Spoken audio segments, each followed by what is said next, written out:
அனைவருக்கும் வணக்கம். Welcome to குட்டி ஸ்டோரிஸ் பை ஹரி. இன்றைய பதிவில் நாம் பார்க்க இருப்பது தெருவில் கிடைத்த வாழ்க்கை, திசை தெரியாமல் நின்ற கணவன். அத்தியாயம் 17. ஃப்ளைட்டில் ஏறிய சரண் தன் மொபைலை சைலண்டில் போட்டான். மொபைலை பாக்கெட்டில் வைத்துவிட்டு நிமிர்ந்து உட்கார மனம் வேலை செய்ய ஆரம்பித்தது. மொபைலை சைலண்டில் போடுவது போல இந்த மனதையும் சைலண்ட் மோடில் போட முடிந்தால் எவ்வளவு நன்றாக இருக்கும். ஆனால் அதற்கு வாய்ப்பே இல்லை என்று நினைத்த சரணின் உதடுகளில் மெல்லிய சிரிப்பு படர்ந்தது. அவ்வளவு ஆசையாக வீட்டிலிருந்து கிளம்பிய ராகவால் தனக்கு ஒரு சின்ன பை கூட சொல்ல முடியவில்லை. குழந்தை அப்படியே தூங்கிவிட்டான் என்று ராகவின் நினைப்பு வந்தது. ராகவ் நினைவு மட்டுமா வந்தது, கூடவே மாலதியின் நினைவும் வந்தது. சாதாரணமாக இந்த வயது பெண்கள் ஆசையிலும் ஆர்வத்திலும் துள்ளிக் கொண்டிருப்பார்கள். ஆனால் இவளோ 50 ஆண்டு அனுபவத்தை தலையில் சுமந்து கொண்டிருப்பவளைப் போல இருக்கிறாள். அதற்காக மற்றவர்கள் தன் பொறுப்பை பகிர்ந்து கொள்ள வேண்டும் என்றோ அதிலிருந்து விலக வேண்டும் என்றோ அவள் நினைப்பதில்லை. இவ்வளவு சின்ன வயதில் இவளுக்கு எப்படி இவ்வளவு பக்குவம் வந்தது? அதிலும் அந்த தாய்மை உணர்வு. அதற்கெல்லாம் வாய்ப்பே இல்லையே.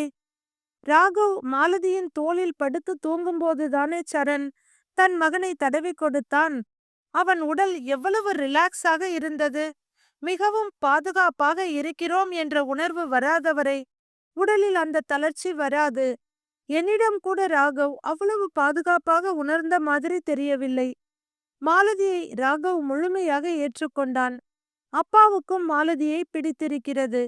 பிடித்தது மட்டும் இல்லை, அவளை அவ்வளவு நம்புகிறார் அவர். அவளும் அதற்கு தகுதியானவள்தான் என்று நினைத்தான் சரண். அம்மா என்று யாரோ கூப்பிட திரும்பி பார்த்தான். அங்கே ஒரு 4 வயது பெண் குழந்தை அதன் அம்மாவை அழைத்து கொண்டிருந்தது. சரணுக்கும் அம்மாவின் ஞாபகம் வந்தது. ராகவ் அப்பா இருவருக்கும் பிடித்திருக்கிறது, சரி.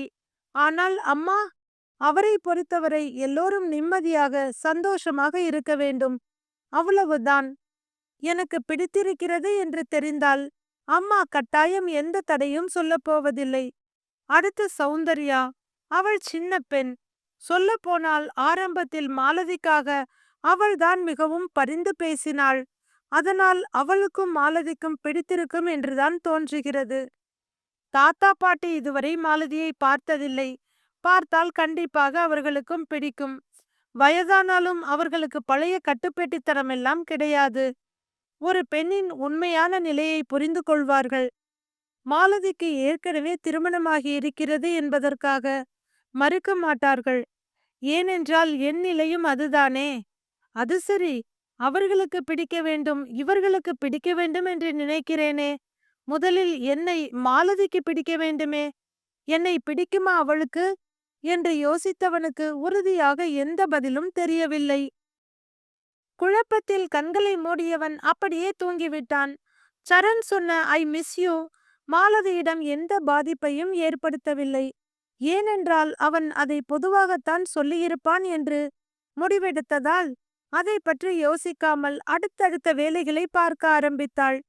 ராகவ் அசந்து தூங்கிக் கொண்டிருந்தான். மாலதி 2-3 முறை முயற்சிக்க அவன் எழுந்திருப்பதாய் தெரியவில்லை. அனந்தராமனும் வேலையில் பிஸியாக இருந்தார். அவர் அறைக்கே உணவை கொண்டு போய் கொடுத்தவள் மாத்திரையை சாப்பிட வைத்துவிட்டு வந்தாள். ராகவிற்கு ஒரு டம்ளர் நிறைய பாலை எடுத்து வந்து அவனை தன்மேல் சாய்த்து கொண்டு குடிக்க வைக்க கண்களை கூட திறக்காமல் அப்படியே குடித்து முடித்தான். மெதுவாக அவனை பெட்டில் படுக்க வைத்தாள் மாலதி. டம்ளரை எடுத்துக்கொண்டு சமையலறைக்கு வந்தாள். அக்கா, எனக்கு பசி இல்ல, நீங்க சாப்பிட்டு படுங்க. செல்வியிடம் சொன்னவள் அறைக்கு வந்து ராகவின் அருகில் படுத்துக்கொண்டாள். சற்று நேரத்தில் மாலதி கண் அயர ராகவ் காலை தூக்கி மாலதியின் மேல் போட்டான். மாலதிக்கு விழிப்பு வந்துவிட்டது. அமைதியாய் அழகாய் தூங்கிக் கொண்டிருந்த ராகவை பார்க்க அவளுக்கு பாவமாக இருந்தது. பாவம், இவனுடைய அம்மா எப்போது இவனை விட்டு பிரிந்தார்கள் என்று தெரியவில்லை. என்ன ஆனார்கள், எதற்காக இவ்வளவு சிறிய குழந்தையை விட்டு சென்றார்கள் என்றும் தெரியவில்லை. எவ்வளவு நாட்களாக இந்த குழந்தை அம்மா இல்லாமல் இருக்கிறதோ. அன்று சந்திரலேகா அம்மா சொன்னதை பார்த்தாள். இவன் தன் அம்மா முகத்தையே பார்த்திருக்க மாட்டான் என்றுதான் தோன்றுகிறது. எத்தனை பேர் இருந்தாலும் அம்மா உறவு என்பது எவ்வளவு முக்கியம் அது இல்லாதவர்களுக்குத்தான் தெரியும். மாலதி இதுவரை ராகவிடமோ மற்ற யாரிடமோ அவனுடைய அம்மாவை பற்றி கேட்டதில்லை. அன்று ஒரு நாள் சந்திரலேகா, சௌந்தர்யா மற்றும் அனந்தராமன் இருவரிடமும் பேசிக் கொண்டிருந்தது அவளுக்கு தெரியும். ராகவ் வளர்ந்துகிட்டே வர்றான். சரணுக்கும் வயசாகிட்டு இருக்கு. இதுக்கு மேலேயும் தள்ளி போடக்கூடாது. அந்த பெண் படுத்தி வச்ச பாட்டுல 2 வருஷம் ராகவ தவிர வேற எதையும் நினைக்க முடியாம போயிடுச்சு. அவன் இன்னைக்கு இந்த அளவுக்கு இருக்கிறதே பெரிய விஷயம். அதனால சரண் கிட்ட அவனுக்கு இன்னொரு கல்யாணம் பண்றத பத்தி பேச கூட முடியல. அவன் மனதும் அவ்வளவு காயப்பட்டிருந்தது. அந்த ரணத்தை மேலும் கீறி பெருசாக்க வேண்டாம்னு விட்டுட்டோம். அப்புறம்தான் சௌந்தர்யா கல்யாணத்தை பத்தி முடிவெடுத்தோம். இவ கல்யாணம் முடிஞ்சதும் இவளோட பிள்ளை பேரு முடியட்டும் பார்க்கலாம்னு தள்ளி வச்சோம். இப்ப இவளுக்கும் குழந்தை பிறந்து சில மாசம் ஆயிடுச்சு. இதற்கு மேலும் தாமதம் பண்ணா சரணுக்கும் வயசாயிடும், ராகவவும் வளர்ந்துருவான். அப்புறம் 2 பேரையும் ஒத்துக்க வைக்க முடியுமான்னு தெரியல. ஊர்ல இருந்து அத்தை மாமா வந்ததும் உடனடியா இத பத்தி அவங்க கிட்ட பேசணுங்க. சரணிடமும் தெளிவா பேசி அவனை எப்படியாவது ஒத்துக்க வைக்கணும். சீக்கிரமே சரணுக்கு ஒரு நல்ல பொண்ணா பார்த்து திருமணம் செய்துவிட வேண்டும் என்று இருவரிடமும் சந்திரலேகா சொன்னது மாலதியின் நினைவுக்கு வந்தது. அதை அனந்தராமனும் சௌந்தர்யாவும் கூட ஒத்துக்கொண்டார்கள். ஆமாங்கம்மா என்று சௌந்தர்யா சொல்ல, நீ சொல்றது ரொம்பவும் சரி சந்திரா. அம்மா அப்பா வந்ததும் இதுக்கு ஒரு முடிவெடுத்திடலாம் என்றார் அனந்தராமன். எப்படியும் இன்னொரு 10-20 நாட்களில் தாத்தா பாட்டி வந்து விடுவார்கள். அதன் பிறகு ஒரு 10 நாளில் சந்திரலேகா அம்மாவும் வந்து விடுவார். எல்லோரும் கலந்து பேசி ஏற்பாடுகள் நடந்து சரண் சாருக்கு திருமணம் முடிய எப்படியும் ஒரு 3 மாதம் முடிந்துவிடும். ராகவுக்கு அம்மா கிடைத்து விடுவார். அதன் பிறகு எனக்கு இந்த வேலை இருக்காது. இந்த வீட்டிலும் எனக்கு எந்த வேலையும் இருக்காது. சமையலுக்கு செல்வி அக்கா இருக்கிறார்கள் என்று நினைத்தவளுக்கு சட்டென்று வேறொன்றும் ஞாபகத்துக்கு வந்தது. ஆமாம், சமையல் வீட்டு வேலையில் உதவிக்கு தேவைப்பட்டால் ஒரு ஆளை சேர்த்து கொள்ளச் சொன்னார்களே, அந்த வேலைக்கு கேட்டு பார்க்கலாமா என்று நினைத்தாள் மாலதி. அடுத்த கணமே அவளுடைய மனம் சுருங்கியது. என்னை தாத்தா பாட்டி இன்னும் பார்த்ததில்லை. அவர்களுக்கு என்னை பிடிக்குமா பிடிக்காதா என்று தெரியவில்லை. எனக்கு இன்னும் கொஞ்சம் வயதாகி இருந்தால் கூட பரவாயில்லை. நான் சின்ன வயதாக இருக்கிறேன் என்று வரப்போகும் மருமகள் என்னை வேண்டாம் என்று சொல்லிவிட்டால் என்ன செய்வது? இனி பெரியப்பா வீட்டிற்கு போவதற்கும் வழியில்லை. அவர்களுக்கும் நான் அத்தை வீட்டை விட்டு வந்தது முதல் இங்கு இருப்பது வரை எல்லாம் தெரியும்.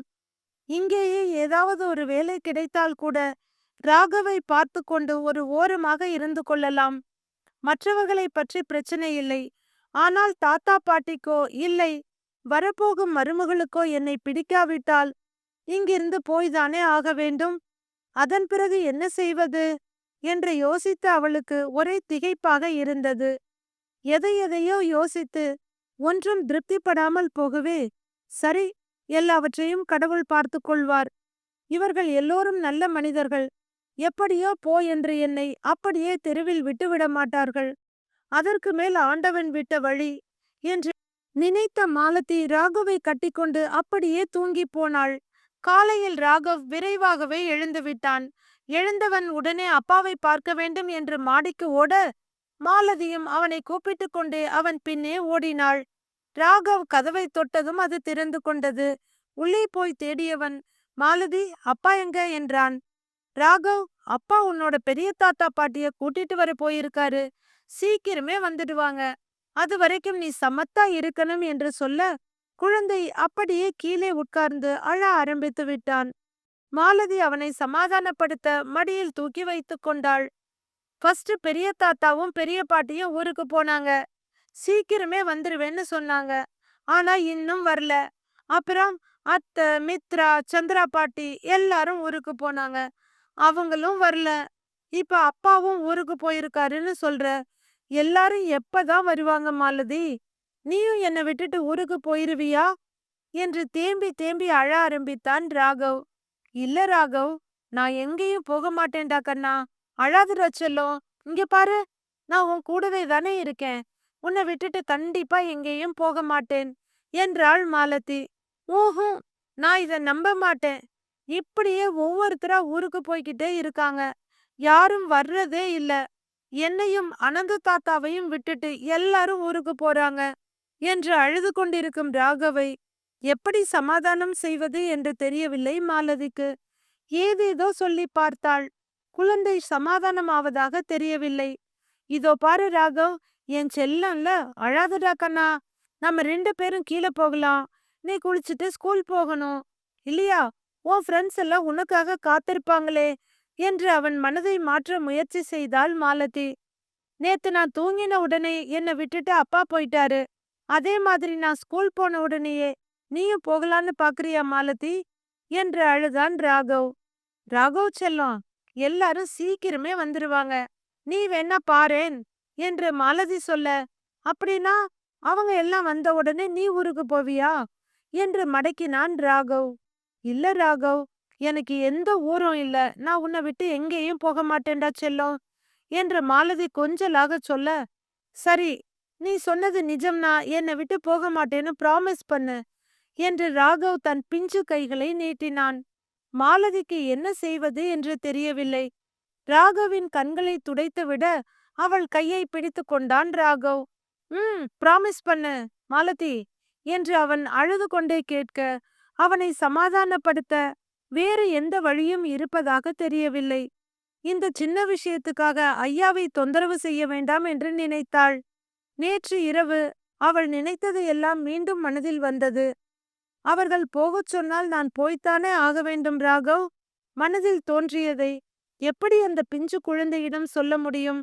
ராகவ், தோட்டத்துல கொஞ்ச நேரம் சைக்கிள் ஓட்டலாமா? நீதான் சைக்கிள் ஓட்டி ரொம்ப நாள் ஆச்சே, போகலாமா என்று பேச்சை மாற்றினாள் மாலதி. பேச்ச மாத்தாத மாலதி, நீ எனக்கு ப்ராமிஸ் பண்ணினாதான் நான் உன் பேச்ச கேட்பேன். விசும்பலுடன் ராகவ் உறுதியாக சொல்ல, மாலதிக்கு வேறு வழியில்லாமல் போனது. தன் கையை அவனுடைய குட்டி கைமேல் வைத்து சத்தியம் செய்தாள். அதன் பிறகே கொஞ்சம் சமாதானமான ராகவ் மாலதியின் கழுத்தை கட்டிக்கொள்ள அவனை அப்படியே தூக்கி கொண்டு கீழே வந்தாள் மாலதி. சரண் எதிர்பார்த்ததை விட வீட்டையும் ஆபீஸையும் அனந்தராமனும் மாலதியும் நன்றாகவே பார்த்து கொண்டார்கள். மாலை 3:30 மணிக்கு பள்ளி விட்டதும் டிரைவர் சென்று ராகவை ஆபீஸுக்கு அழைத்து வந்து விடுவார். அதன் பிறகு ராகவும் அவர்களுடன் சேர்ந்து ஃபேக்டரிக்கு போவது, ஆபீஸ் வேலை பார்ப்பது என்று உற்சாகமாக இருந்தான். ராகவுக்கு இது மிகவும் பிடித்திருந்தது. இரவு 7 மணிக்கு மூவரும் கிளம்பி வீட்டுக்கு வந்து விடுவார்கள். ராகுவை குளிக்க வைத்து தானும் குளித்து அவனை தூக்கி கொண்டு வருவாள் மாலதி. மூவரும் இரவு உணவை முடித்ததும் தூங்க போய் விடுவார்கள். இந்த 20 நாட்களும் ராகவ் மாலதியுடன் தான் தூங்கினான். நிறைய நேரம் மாலதியை கட்டிப்பிடித்து கொண்டோ அல்லது அவள் கையை இழுத்து தன் தலைக்கு அடியில் வைத்து கொண்டோதான் தூங்குவான். அனந்தராமனும் ஆபீஸ் வேலையை உற்சாகமாக பார்த்ததில் அவருடைய பழைய நடையை பெற்று இருந்தார். நாட்கள் மிக மெதுவாக நகர்வது போல இருந்தது அவருக்கு. இடையிடையில் சரண், சந்திரலேகா என்று மாறி மாறி வீடியோ கால் செய்தாலும் அவர்கள் இல்லாதது இவர்களுக்கு சிரமமாக இருந்தது. பெரும்பாலும் அவர்கள் அழைக்கும் போது இவர்களுக்கு இரவு நேரமாகத்தான் இருக்கும். ஏற்கனவே ஃபேக்டரியில் நிறைய வேலை இருப்பதால் அவர்களால் ரொம்பவும் பேச முடியவில்லை. விரைவில் நாட்கள் ஓடிப்போக சரண், தாத்தா, பாட்டி ஒரு பக்கமும் சந்திரலேகா இன்னொரு பக்கமும் ஃப்ளைட் ஏறிவிட்டனர் என்ற செய்தி வந்தது. வருபவர்களுக்கு மட்டுமல்ல, வருபவர்களை வரவேற்க வந்திருப்பவர்களுக்கும் அளவில்லாத சந்தோஷம். மாலதி தன் தூக்க நேரத்தை ஒதுக்கி வீட்டை சுத்தம் செய்தாள். ஏமா, வீடு சுத்தமா தானே இருக்கு, எதுக்கு சிரமப்படுற என்று அனந்தராமன் கேட்க, பெரியவங்க வர்றாங்க, ஏதாவது தூசி துப்பு இருந்து அவங்களுக்கு சேராம போயிடக்கூடாது இல்லைங்களா என்று கவனமாக பார்த்து மூளை முடுக்க விடாமல் அத்தனையையும் துடைத்து வைத்தாள் மாலதி. வீட்டையே விழா கோலம் பூண வைத்தாள் மாலதி. அவளுடைய பரபரப்பை பார்த்த அனந்தராமனுக்கு சிரிப்பு வந்தது. இந்த பெண் மனிதர்களுக்காகவும் பாசத்துக்காகவும் எப்படி அலைப்பாய்கிறாள் என்று நினைத்தார். எல்லோரையும் விட மாலதிதான் மிகவும் சந்தோஷமாக இருந்தாள். ராகு, நீ கேட்ட எல்லாருமே ஊர்ல இருந்து வரப்போறாங்க, இப்ப சந்தோஷம் தானே என்று பல முறை அவனிடம் கேட்டுவிட்டாள். 2 கார் ஏர்போர்ட்டுக்கு சென்றது. டிரைவர்கள் இருவரும் காருக்கு அருகிலேயே நின்று விட்டனர். முதலில் வந்தது சரண் மற்றும் தாத்தா பாட்டி வந்த ஃப்ளைட் தான். மாலை 6 மணிக்கு ஏர்போர்ட் வந்து சேர்ந்தனர் மூவரும். சந்திரலேகா வரும் ஃப்ளைட் நள்ளிரவில் தான் வந்து சேரும் என்று அறிவிப்பு வந்து கொண்டிருந்தது. அனந்தராமன், மாலதி, ராகவ் மூவர் மட்டும் அவர்களை வரவேற்க உள்ளே சென்றனர். சற்று நேரத்தில் ஒவ்வொருவராக வெளியே வரத் தொடங்கினர். அவர்களின் உறவினர்கள் அவர்களை அருகில் சென்று கட்டி அணைத்து வரவேற்றனர். குழந்தைகள் ஆனந்த கூத்தாடினர். அந்த இடமே ஒரே உணர்ச்சி பெருக்காக இருந்தது. அனந்தராமனின் கண்கள் சிறு குழந்தையாய் அலைபாய்ந்து கொண்டிருக்க, மாலதியும் வரப்போகும் தாத்தா பாட்டியை பார்க்க ஆவலோடு அங்கேயே பார்த்து கொண்டிருந்தாள். வெளியே வந்த மூவர் முகத்திலும் மகிழ்ச்சி தாண்டவம் ஆடியது. அதிலும் சரண் முகம் வைரமாய் மின்னியது. அனந்தராமன் முன்னே சென்று அம்மாவையும் அப்பாவையும் கட்டிக்கொண்டார். மாலதி கையில் இருந்த ராகவை இறக்கிவிட, அப்பா என்ற ஆசையோடு ஓடினான் ராகவ். கையில் இருந்த பெட்டிகளை கீழே வைத்த சரண் மகனை அப்படியே அள்ளி அணைத்து கொண்டான். அப்பாவின் முகம் எங்கும் முத்தம் கொடுத்தவன் சட்டென்று ஞாபகம் வந்தவனாக சரண் கையில் இருந்து கீழே இறங்கினான். என்னடா கண்ணா, என்ன ஆச்சு? சரண் கொஞ்சலாய் கேட்க, என்ன தூங்க வச்சுட்டு போனீங்க இல்ல, உங்க பேச்சு டூ என்று சொன்ன ராகவ் மாலதியை நோக்கி ஓடினான். ஓடி வரும் ராகவை தூக்குவதற்காக மாலதியும் அவனை பிடிப்பதற்காக சரணும் ஓடி வந்தனர். ராகவை மாலதி தூக்கிக் கொள்ள வந்த வேகத்தில் ராகவோடு சேர்ந்து மாலதியையும் கட்டிக்கொண்டான் சரண். வெலவெலத்து போன மாலதி சரணை பார்க்க அவன் கண்கள் அவள் கண்களைத்தான் பார்த்து கொண்டிருந்தது. அவளை பார்த்து கொண்டே மகனின் கன்னத்தில் அழுத்தமாக இதழ்களை பதித்தான் சரண். அந்த ஏசியிலும் மாலதிக்கு வியர்க்க ஆரம்பித்தது.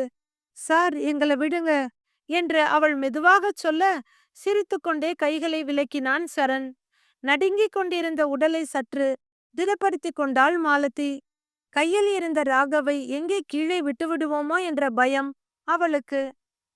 சரண் சென்ற பெட்டிகளை எடுத்து வர மாலதியின் பார்வை தாத்தா பாட்டியிடம் சென்றது. பெரியவர் சரவணமூர்த்தி இவர்களை நோக்கி வந்தார். பாட்டி ரஞ்சனியோ தன் மகனின் முகத்தையும் கால்களையும் கண்களில் கண்ணீருடன் பார்த்து கொண்டிருந்தார். அவர்கள் லண்டனுக்கு சென்றபோது அனந்தராமன் நடக்க முடியாமல் இருந்தார். மகனை விட்டு பிரிய மனமில்லாமல் தான் இருவரும் புறப்பட்டனர். இப்போது மகன் நல்லபடியாக தங்களை நோக்கி நடந்து வந்ததை பார்த்ததும் இருவரும் உணர்ச்சி வசப்பட்டு விட்டனர். கண்டிப்பாக அடுத்து ராகவை பார்க்கத்தான் ஆசைப்படுவார்கள் என்று அவர்களை நோக்கிச் சென்றாள் மாலதி. தன்னை நெருங்கி வந்த கொள்ளுப்பேரனையும் அவனை சுமந்து வந்த அந்த பெண்ணையும் பார்த்த ரஞ்சனி அனந்தராமனை விட்டு அவர்களை நோக்கி வந்தார். அருகில் வந்த மாலதி அவர்கள் கால்களை தொட, ராகவ வச்சிட்டு கீழே விழுந்துட போற என்று ஆதரவாய் மாலதியின் தோளை தொட்டு தூக்கினார் ரஞ்சனி. மாலதி நிமிர ஆசையுடன் ராகவை அவர் கைகளில் வாங்கிக் கொண்டார். பெரியவரும் அவன் முகம், முதுகு என்று மாற்றி மாற்றி வருடி கொண்டிருந்தார். இருவர் கண்களிலும் கண்ணீர் புதிதாக துளிர்த்தது. பல நேரங்களில் பாசம் செயல்களிலும், சில நேரங்களில் அது கண்ணீரிலும் வெளிப்படும் என்று நினைத்தாள் மாலதி. 6 பேரும் வெளியே வர கார் டிரைவர்கள் ஓடி வந்து பெட்டிகளை வாங்கிக் கொண்டனர். ஒரு காரின் முன் சீட்டில் சரண் ஏறிக்கொள்ள, பின் சீட்டில் சரவணமூர்த்தியும் அனந்தராமனும் உட்கார்ந்தனர். மாலதியை ரஞ்சனி தன்னோடு அமர வைத்துக் கொண்டார். அதுவரை பேரனை தன் கையில் தான் வைத்திருந்தார் ரஞ்சனி. அவர் கொஞ்சம் நன்றாக உட்காரட்டும் என்று ராகவை மாலதி வாங்கிக் கொண்டாள். கார் வீட்டை அடைந்தது. செல்வி வாசலிலேயே நின்று கொண்டிருந்தாள். அம்மா, ஐயா, வாங்க வாங்க என்று சந்தோஷமாக வரவேற்ற செல்வி அவர்களுக்கு பின்னே தலையை நீட்டி பார்த்தாள். என்ன செல்வி, என்ன பாக்குற என்று ரஞ்சனி சிரித்துக்கொண்டே கேட்க, அம்மாவை தேடுறேம்மா. சரண் தம்பி, அம்மா எங்க என்று கேட்டாள் செல்வி. செல்வி அக்கா, அம்மாவோட ஃப்ளைட் நைட்டு 12 மணிக்கு மேலதான் வரும் சரண் சொல்ல செல்வியின் முகம் சற்று ஏமாற்றம் அடைந்தது. செல்வி ஓடி வந்த பெட்டியை வாங்க வர ஒரு டிரைவர் தன் கையில் இருந்த ஒரு பெட்டியை செல்வியிடம் கொடுத்தார். ஒரு நிமிஷம் இங்க இருக்கீங்களா, நான் இப்ப வந்துடுறேன் கேட்ட மாலதி ராகவை சரணின் கையில் கொடுத்துவிட்டு உள்ளே ஓடினாள். திரும்பி வந்தபோது அவள் கையில் ஆரத்தி தட்டு இருந்தது. சின்ன பொண்ணா இருக்காளே, ஆனா இதெல்லாம் இவளுக்கு தெரிஞ்சிருக்கு என்று ஆச்சரியப்பட்டார் சரவணமூர்த்தி. அப்பா, மாலதிக்கு வீட்டு வேலைகள் மட்டுமில்ல, ஆபீஸ் வேலைகளும் அத்துப்படி. சீக்கிரமா நீங்க பார்க்க தானே போறீங்க? பெருமையாகச் சொன்னார் அனந்தராமன். ஆமாண்டா, சரண் எல்லாத்தையும் சொன்னான் என்று சரவணமூர்த்தி சரணை பார்த்து கண்ணடிக்க, எங்கே தாத்தா அப்பாவிடம் மாட்டி விடுவாரோ என்று சரண் பதட்டமடைந்தான். மாலதி அவர்கள் எல்லோருக்கும் ஆரத்தி சுற்றி நெற்றியில் புட்டை வைத்து விட்டாள். பிறகு ஆரத்தி கரைசலை கொட்டுவதற்காக அவள் ரோட்டை நோக்கி போக, அனந்தராமன் அம்மாவின் கையை பிடித்து உள்ளே அழைத்துச் சென்றார். சரண் தாத்தாவின் அருகில் வர, என்னடா சொல்லிட்டியா என்று மறுபடியும் கண்ணடித்தார் சரவணமூர்த்தி. எப்படி தாத்தா சொல்றது என்று சரண் கேட்க, டேய் படவா, ரொம்ப நடிக்காதடா. அதான் நீ ஏர்போர்ட்லயே அந்த பொண்ணை கட்டி புடிச்சியே, ஏன் நான் பார்க்கலன்னு நினைச்சியா? சரவணமூர்த்தி கேட்க திடுக்கிட்டு போனான் சரண். சுதாரித்து கொண்டவன், தாத்தா உண்மையிலேயே நான் ராகவ தான் கட்டிப்பிடிக்க போனேன். ஓ, கை ரொம்ப நீளமாயிருக்குன்னு அப்படியே அவளையும் சேர்த்து கட்டிப்பிடிச்சிட்டியாக்கும்? தாத்தா கேட்க வெட்க சிரிப்பு சிரித்தான் சரண். டேய், சீக்கிரம் அவகிட்ட உன்னோட மனசுல இருக்கத சொல்லுடா. பெரியவர் சொல்ல. எப்படி தாத்தா சொல்றது? உங்களுக்கு அவளை பிடிச்சிருக்கா என்று கேட்டான் சரண். பிடிக்கல என்று தாத்தா சொல்ல சரணின் முகம் வாடி போனது. பேரனின் முதுகில் செல்லமாக அடித்த சரவணமூர்த்தி, டேய், எனக்கு மட்டும் இல்ல, உன் பாட்டிக்கும் அவளை ரொம்ப பிடிச்சிருக்கு. எவ்வளவு அழகா கோவில் சில மாதிரி இருக்கிறா. அழகு மட்டுமா, எவ்வளவு பண்பா மரியாதையா நடந்துக்கிறா. எல்லாத்தையும் விட அவளை உனக்கு பிடிச்சிருக்குல்ல, அப்புறம் எப்படிதான் எங்களுக்கு பிடிக்காம போகும்? உன் பாட்டி அப்பவே கண்ணாலேயே தன் சம்மதத்தை என்கிட்ட சொல்லிட்டா என்று சரவணமூர்த்தி சொல்ல, ஏர்போர்ட்ல கூட உங்க 2 பேருக்கும் ரொமான்ஸ் என்று கிண்டல் செய்த பேரனலை முதுகில் பலமாக ஒரு தட்டு தட்டினார் சரவணமூர்த்தி. ஆரத்தியை கொட்டிவிட்டு மாலதி அங்க வர அவர்கள் பேச்சு அதோடு தடைப்பட்டது.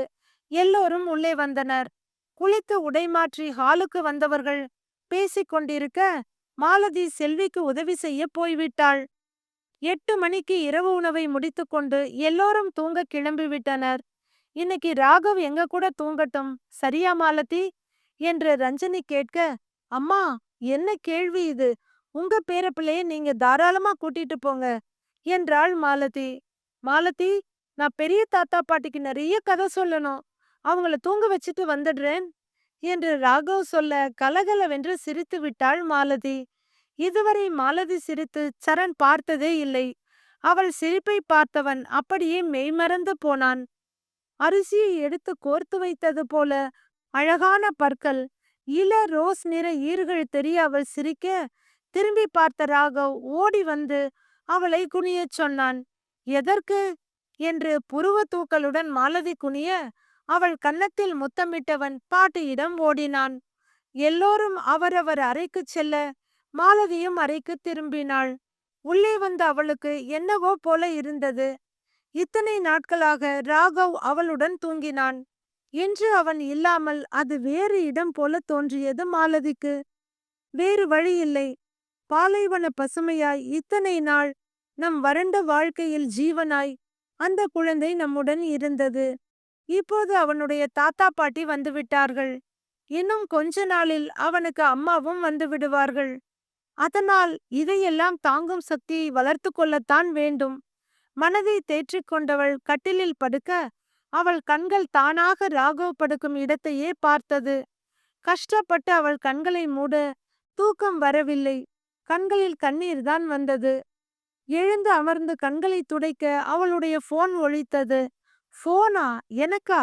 அதுவும் இந்த நேரத்திலையா என்று திகைத்தவள் போனை எடுத்து பார்க்க, அதில் சரண் சார் என்று வந்தது. சார் எதுக்காக கூப்பிடுறாங்க? ஒருவேளை ராகவ அழைத்து வருவதற்காகவா என்று நினைத்தவள் அவசரமாக போனை எடுக்க, மாலதி, தூங்கிட்டியா என்ற சரணின் குரலில் உட்கார்ந்திருந்தவள் எழுந்து நின்றாள்.